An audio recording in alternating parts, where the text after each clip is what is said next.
Welcome to this Freaky Friday edition of Liquid Lunch on Newsmax TV. I'm John Tobacco. We're coming today live as we do every single day on Newsmax, noon to 2 Eastern. We are in the downtown outpost for Liquid Lunch here in Lower Manhattan. We're right on Broadway, just around the corner from City Hall, and just down the street here in downtown Manhattan at the New York Stock Exchange.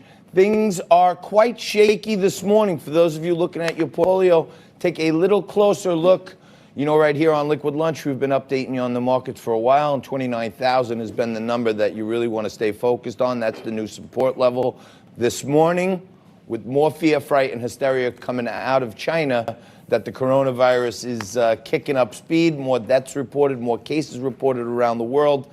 The market is scared going into the weekend, and this morning down as much as almost 300 points. Did dip below that 29,000 and into the high 28,000s, and we're keeping our eye very, very close on that. I continue to feel like the coronavirus is really overblown. It's overhyped. We had Dr. Jeanette Neshwat on yesterday. She's a family and emergency doctor, and she pointed out that many more people in the United States are dying every year from the flu, the common flu. So the thing is, as we've been told many times before, wash your hands, blow your nose, don't shake hands with a million people. Stay away from the flu, and that should help you. But the bears are under attack right now on the market. They're knocking it down for sure. We'll keep our eye on that on Friday. The jury has been charged for a few days now in the Harvey Weinstein trial. That's just right around the corner here in New York, and Frankie's covering that moment to moment, and any verdict comes out there. You know, we'll keep you posted on that. And, you know, yesterday we spent a lot of time talking about our top story yesterday, which was Roger Stone sentenced to 40 months. The judge, and although she's been really hard on Roger Stone, she did one thing that I thought was cool of her. The judge decided not to execute the sentencing order until she makes a final ruling on Roger's request for a new trial. On that front, even Donald Trump, the president, has taken aim at the jury forewoman who was a known and avowed Trump hater. Turns out that, you know, some are saying she may have even lied on her voir dire, saying that she could be fair and impartial. And we'll keep you up to speed on that. But as it stands right now, Roger's sentenced to 40 months. And Donald Trump was questioned about pardoning him. And he said he wants to let the whole process play out. I guess he wants to see if the judge will grant him a new trial. And then there's a very good chance in a new trial he could be acquitted with a lot of the things that we know now. Who knows? I think he should get pardoned. And I know others on Fox, like Tucker Carlson, are calling for a pardon. And so are Frankie and I, of course. But the president himself is not very happy with Fox News. And he made that kind of clear when he came out and said this. You know, they had a crazy person on today on one of the Fox shows. I tell you, Fox doesn't treat us the way they used to. But we have the great Sean Hannity, we do. So you had, you know, remember last in the ratings? You remember who was last in the ratings? He got fired, right? You remember? Right? You remember? And now Neil's taking his place. Neil's actually a nice guy, but, you know, he doesn't like Trump too much. And he put this woman on today, and she said, Donald Trump didn't do well in the debates, and he won because she was referring to Mike Bloomberg, sometimes referred to as Mini Mike. Well, it's kind of a de facto endorsement of Newsmax because we treat him fair. As you know, every single day I'm using this Trump pen always in hand. And although we often allow all voices to be heard, we have thoughtful conversation like we will today when Joe Kovach, Republican, and Rob Taub, Democrat, come on to mix it up. But, Mr. President, we at Newsmax, especially at Liquid Lunch, are behind you every single day. And I have a special soft spot in my heart for Neil Cavuto because he's the first guy to ever put me on television, but he has certainly gone in a direction which is away from Trump. But to me, he's always called it like he sees it. But folks, that's probably why Newsmax is the fastest growing cable network in America. That's why we have real people, real talk, real news right here on Newsmax. And you got to keep yourself tuned to Newsmax all day. Following us at 2 o'clock is National Report, Bob Sellers and Allison Maloney. 6 o'clock, Johnny Bachman with Newsmax Now. And, of course, at 7 o'clock, the newest entry, Greg Kelly Reports, which I was watching last night. He had some debate going on between two attorneys. You got to stay tuned to Newsmax all day long, that's for sure. Now, I personally was watching Newsmax last night, which I try to do all the time when I'm home so I could see what all the other guys and girls are talking about on the network. And I was watching Wayne Allen Root. And this guy is colorful. I mean, I want to be him when I grow up because he doesn't care. He lets it fly. If you haven't tuned in, he's on Newsmax at 8 o'clock. And he was talking. He made one of the best lines of the day yesterday, if you ask me. I wish I would have thought of it myself. He said that after Mike Bloomberg's debate performance, he's now officially the first guy ever to lose $320 million in Vegas in one night. But I'm bummed. Pretty funny. But he might be right because the attacks keep on coming.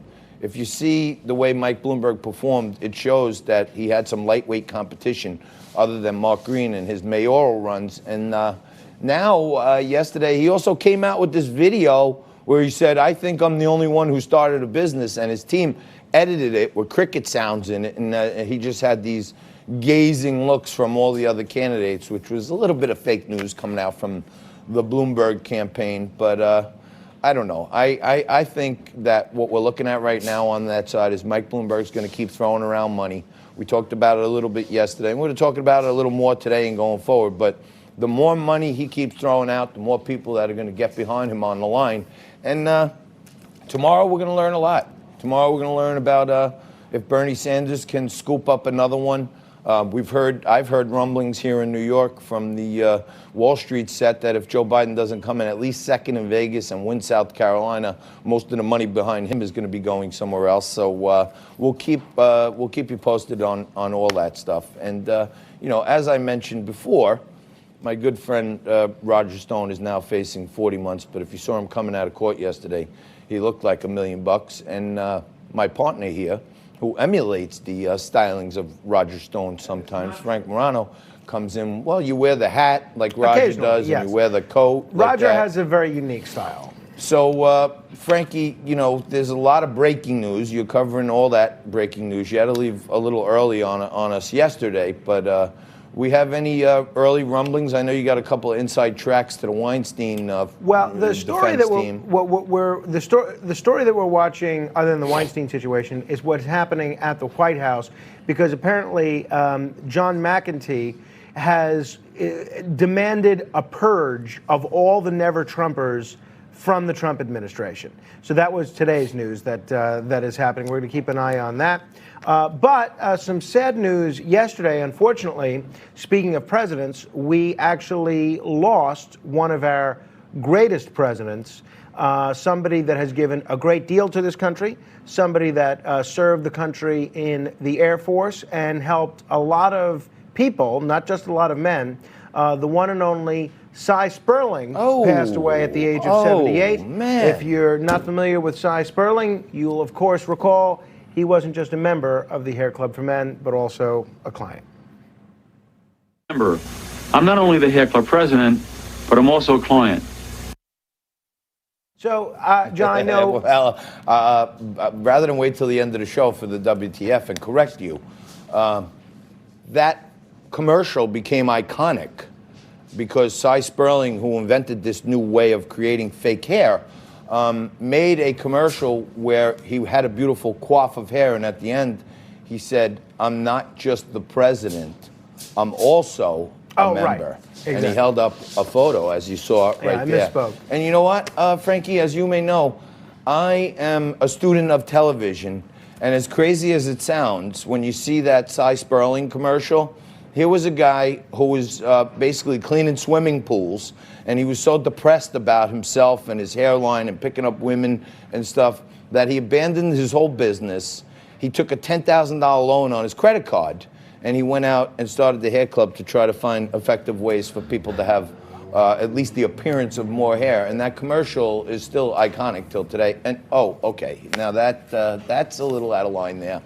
But, That was the last time I went to the hair club for men, obviously. But thank you for that. You know, Frankie gets in. Sometimes I share things with him when I shouldn't, I guess. And then, but yeah, I am a big fan. And I'm sorry. When you said one of my favorite presidents, I thought you were going to say like Jimmy Carter, or I was forgetting another president that was still alive. But, you know, my favorite president is Trump, and then Ronald Reagan, and then probably Nixon, as bad as that may sound.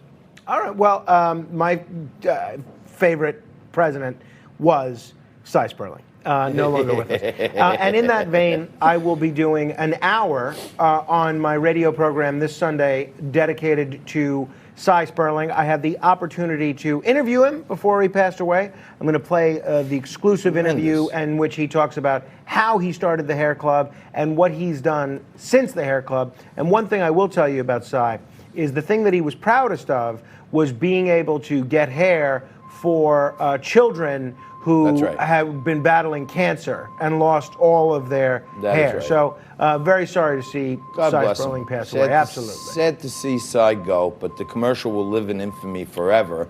And Roger Stone is another guy who people have questioned what exactly is going on with his hair. And the president himself is questioning what's going on with the jury forewoman in his case. Let's take a look at what Donald Trump had to say about that. Before we go any further, I want to address today's sentencing of a man, Roger Stone. Roger Stone. He's become a big part of the news over the last little while, and I'm following this very closely, and I want to see it play out to its fullest because Roger has a very good chance of exoneration, in my opinion. I've known, and you people understand it probably better than anybody in the room, I've known Roger Stone and his wife, who's really a terrific woman, for a long time, and Roger's definitely a character. Everybody sort of knows Roger. Everybody knows him, and most people like him. Some people probably don't, but I do, and I always have. And it's my strong opinion that the forewoman of the jury, the woman who was in charge of the jury, is totally tainted. When you take a look, how can you have a person like this? She was a anti-Trump activist. Can you imagine this? Now, you wouldn't know about a bad jury. Anybody here know about bad? No? Well, Donald Trump's faced a bunch of juries lately. He seems to do good with them, especially over in the Senate, thank goodness. And you know, Roger Stone, hopefully he gets a fair shake. Hopefully he gets a new trial. Hopefully, if nothing else, he gets a pardon, which I think he certainly deserves. You stay right there. We got a whopper of a Freaky Friday show coming up.